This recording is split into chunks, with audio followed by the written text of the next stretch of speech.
Putin भी कह चुके हैं कि वो सिर्फ परमाणु धमकी नहीं देते। बाइडेन भी ये मान चुके हैं कि पुतिन की धमकी बहुत गंभीर है। सवाल है कि क्या यूक्रेन युद्ध का विकल्प परमाणु वॉर ही अब बच गया है? क्या पुतिन या बाइडेन की उंगलियां उस बटन तक पहुंच चुकी हैं जिसके दबाते ही एटमी जंग की शुरुआत हो जाएगी? इस स्पेशल रिपोर्ट में देखिए पहले कौन दबाएगा ट्रिगर।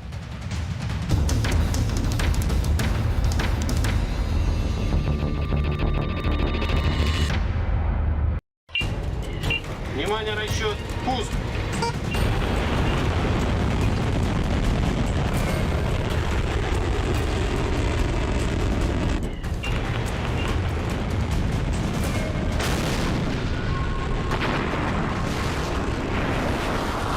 परमाणु युद्ध का नया block.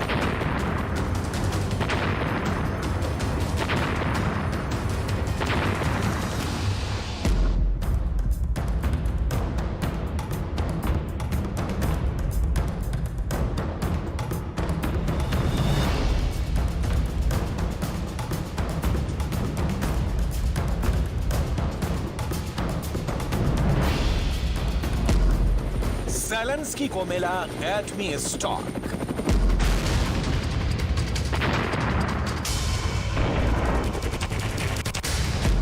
Target lock, Kremlin shot.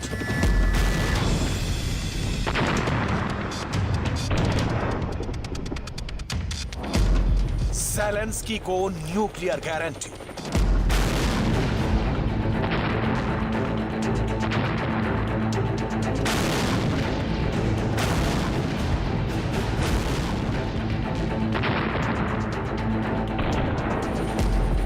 Biden का बम, रूस होगा बेदम।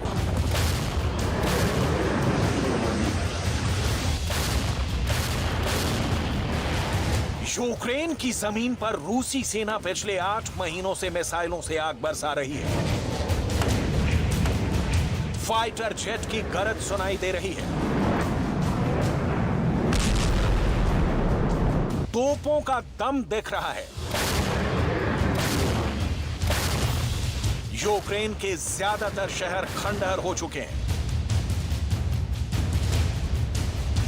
यूक्रेन बेगुनाहों का कब्रिस्तान बन चुका है।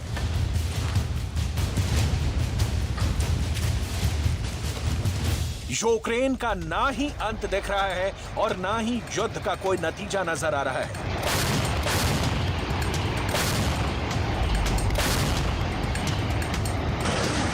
और अब वो वक्त आ चुका है जब दो महाशक्तियों में टक्कर होने जा रही है। मैदाने जंग होगा यूक्रेन।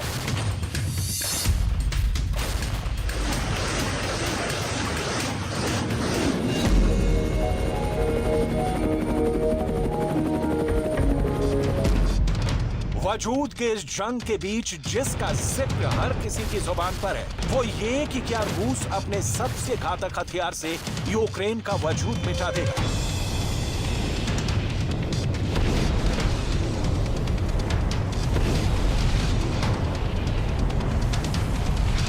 शहर के शहर नेस्तनाबूद कर देगा। परमाणु हथियार के वार से कई नस्लों का बर्बादी वाला मुस्तकबिल लिख देगा। रूस की पहली मिसाइल की गरज जिस दिन यूक्रेन के आसमान में सुनाई दी थी उस सुबह से अब तक हर कोई एक सवाल को दोहराया जा रहा है कि क्या रूस परमाणु बम को इस जंग में इस्तेमाल करने वाला है? क्या मैदानी जंग में रूस को विजय परमाणु बम दिलाएगा? इस सवाल का जवाब खुद व्लादिमीर पुतिन अपने भाषणों में दे चुके हैं, या यूं कहें कि अपने परमाणु बम से विध्वंस फैलाने का डर हर उस देश तक पहुंचाने की पुतिन कोशिश कर चुके हैं जो जंग के मुहाने पर खड़े यूक्रेन के लिए रसद या हथियार की कमी पूरी कर रहा है। पुतिन के पास 10,000 किलोमीटर रेंज वाली RS-24 मिसाइल भी है। पुतिन के पास 8,000 किलोमीटर रेंज वाली बुलावा मिसाइल भी है जो पनडुब्बी से दागी जाती है। पुतिन के पास TU-95 और TU-160 जैसे सुपर बॉम्बर भी हैं। युद्ध खुले मैदान का हो तो विजय आसान है। दुश्मन पानी में हो तो भी जंग जीती जा सकती है, लेकिन एटम बम के साथ हो तो युद्ध अमिट निशान दे जाता है।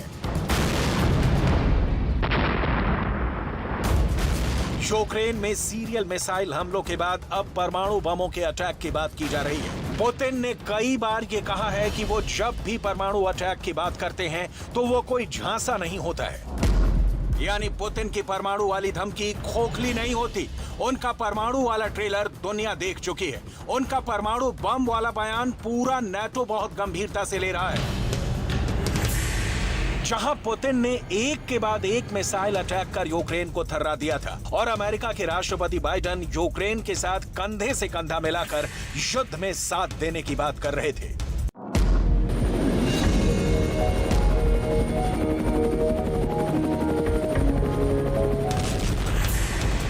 यूक्रेन युद्ध का सेकंड राउंड फर्स्ट राउंड से कहीं ज्यादा तबाही लाने के संकेत दे रहा है। पुतिन की 83 मिसाइलों से फायर करने वाली पिक्चर खतरनाक होगी। ऐसा लगता है कि ज़ेलेंस्की की मदद के लिए अमेरिका और नेटो देश मिलकर जो काम करना चाहते हैं उसका नतीजा ज़ेलेंस्की पर ही भारी पड़ सकता है।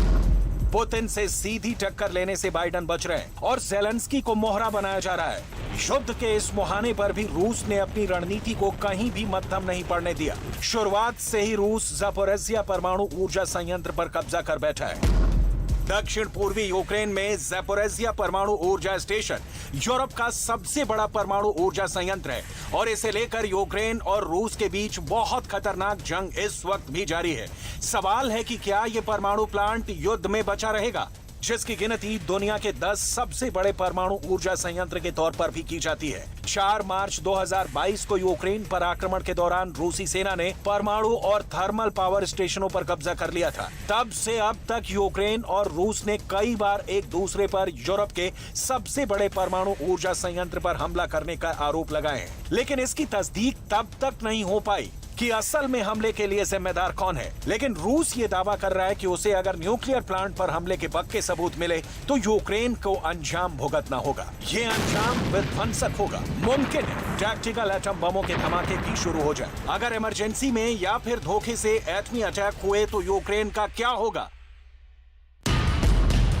युद्ध में यूक्रेन की मदद कर रहे 3 नेटो देशों के पास एटम बम है। ये है अमेरिका, ब्रिटेन और फ्रांस। तीनों ही रूस के दुश्मन माने जाते हैं। ब्रिटेन और फ्रांस ने अब तक साफ नहीं किया है कि वो किसी भी हद तक जाकर यूक्रेन की मदद करेंगे, लेकिन अमेरिका क्लियर कर चुका है कि वो यूक्रेन को हर तरह से सपोर्ट देगा। ये सपोर्ट एटम बमों की शिफ्टिंग भी हो सकती है, जिसमें ज्यादा मशक्कत नहीं करनी पड़ेगी, क्योंकि सुपर पावर के 200 एटम बमों की लोकेशन यूरोप के ही देश है। प्रेसिडेंट पुतिन ने खुद इस बात की पुष्टि कर रखी है कि उन्हें अमेरिका के एटम बमों की करेक्ट लोकेशन पता है। युद्ध में रूस के आगे जाहिर है कि यूक्रेन कहीं नहीं टिकता। यूक्रेन की असल ताकत अमेरिका है। यानी युद्ध अब यूक्रेन और रूस का नहीं, बल्कि दुनिया के 2 महाशक्तिशाली राष्ट्रों के बीच का होने का सिग्नल दे रहा है। ऐसे वक्त सबकी निगाहें अमेरिका पर टिकी हुई हैं। हालांकि किसी मुल्क के लिए रूस से परमाणु टकराव मोल लेना आसान नहीं। उसकी वजह है पुतिन के बारूदी गोदाम में परमाणु बमों का अविश्वसनीय गोदाम। पुतिन के पास कम से कम 10 तरह की मिसाइल हैं, जिससे परमाणु बम लॉन्च किया जा सकता है। ये मिसाइल 16,000 किलोमीटर दूर तक हमला कर सकती हैं। इन मिसाइलों के लॉन्च सेंटर के बारे में अमेरिका को भी बहुत कम बातें मालूम है।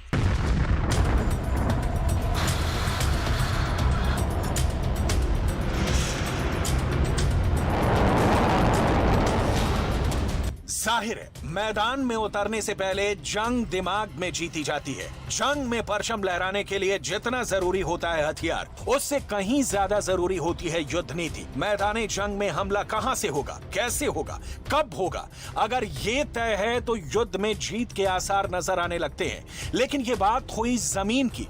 समंदर के अंदर भी रूस की ताकत जैसी दुनिया में कोई दूसरी ताकत नहीं है। बेलगोरोड परमाणु सबमरीन को दुनिया की सबसे बड़ी सबमरीन का तमगा हासिल है। पोसाइडन टॉर्पीडो से लैस ये सबमरीन रेडियो एक्टिव सुनामी को पैदा कर सकती है। परमाणु का दम रखने वाले वो जेट भी पुतिन के गोदाम में है, जो दुनिया के किसी भी कोने में परमाणु बम गिराकर उसे दहला सकते हैं। इसमें सबसे आगे आती है जमीन से चलाई जाने वाली टोपोल मिसाइल। टोपोल M एक इंटरकॉन्टिनेंटल बैलिस्टिक मिसाइल है, जो 11,000 किलोमीटर तक दुश्मन पर हमला कर सकती है। बुलावा समंदर से परमाणु हमला करने के लिए रूस के पास बुलावा मिसाइल है, जो सबमरीन से लॉन्च की जा सकती है। बुलावा मिसाइल की रेंज 8,000 किलोमीटर की है। बुलावा के जरिए परमाणु हमला आसानी से किया जा सकता है। किंजल तो आसमान से जमीन में दम दिखाने के लिए रूस के पास किंजल मिसाइल है। किंजल एक हाइपरसोनिक क्रूज मिसाइल है जो 3000 किलोमीटर तक दुश्मन को टारगेट कर सकती है। किंजल आवाज की रफ्तार से 10 गुना तेजी से हमला करती है।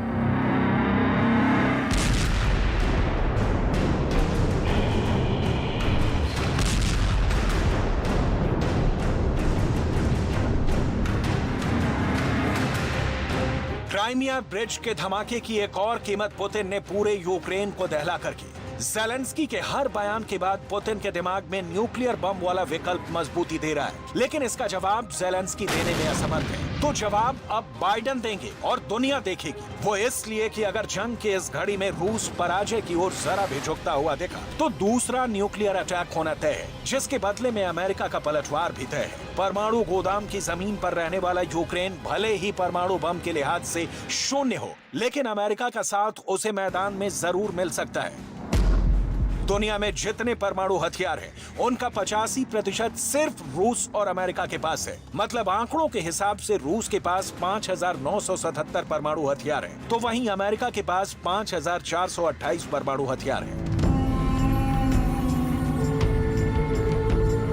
इससे साफ है कि दो महाशक्तियां अगर आमने सामने आ गईं, या कोई छोटी सी चिंगारी अगर इन दो महाशक्तियों के बीच आग भड़का दी, सामना करा दिया, तो नतीजा सिर्फ यूक्रेन, रूस और अमेरिका ही नहीं बल्कि पूरी दुनिया भुगतेगी। उसके पीछे की वजह यह है कि एक परमाणु बम विनाशकारी ऊर्जा पैदा करने के लिए यूरेनियम 235 या प्लूटोनियम 239 परमाणुओं का इस्तेमाल करता है। परमाणु विस्फोट का ग्राउंड जीरो क्षेत्र एक मशरूम क्लाउड में बदल जाता है। एक मशरूम क्लाउड तब बनता है जब एक परमाणु विस्फोट में खतरनाक गैस निकलती है। पहले 3 किलोमीटर के दायरे में हर चीज गर्मी से पिघल जाती है। पहले 9 किलोमीटर के दायरे में रहने वालों को सबसे ज्यादा रेडिएशन का सामना करना पड़ता है। 70 किलोमीटर के लोगों को 3rd डिग्री बर्न होने की संभावना होती है।